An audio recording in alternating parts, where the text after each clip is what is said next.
الرحمن الرحیم. مدرسه جعفریه کې نن باقاعده طور سره کوم سولرایزیشن سیستم آغاز وشو څه دي بنیاد باندې دلته سلر لګېدلی دي او مدرسې کې باقاعده سلر والا بجلی فراهم شوله چې هغه باقاعده افتتاح پیشنماز هغه وکړه او دا ټول کومه کار دی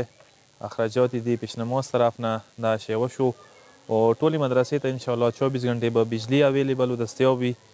او یقینا یوه تعلیمي اداره هغه ته بجلی سخت ضرورت وي. ډېر افسوس کوو چې موږ یو داسې ملک کې زندگی کوو چې هلتې بجلی چې ابتدایي ضرورت دی تعلیم اقتصاد زندگی هر یو ضرورت تړلی دی بجلی پسې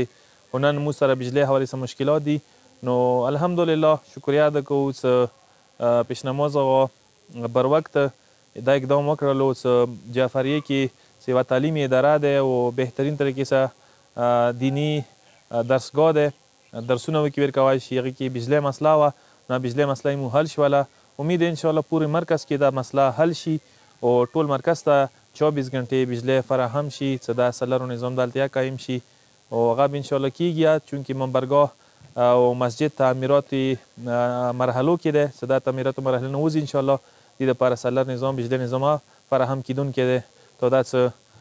دغه عظیم نعمت نه مو ټول بهرمند وو او مو مجالس مو ټول پروګرامات تړلي یان دغو شیو پسې دي څه څوره بجلی مو خاوي اندوره مو دا پروګرامات ښږي دعا کوو چې دغه شي کې چا هم مو سره تعاون مرسته کړې وي هغوی د پروردګار عالم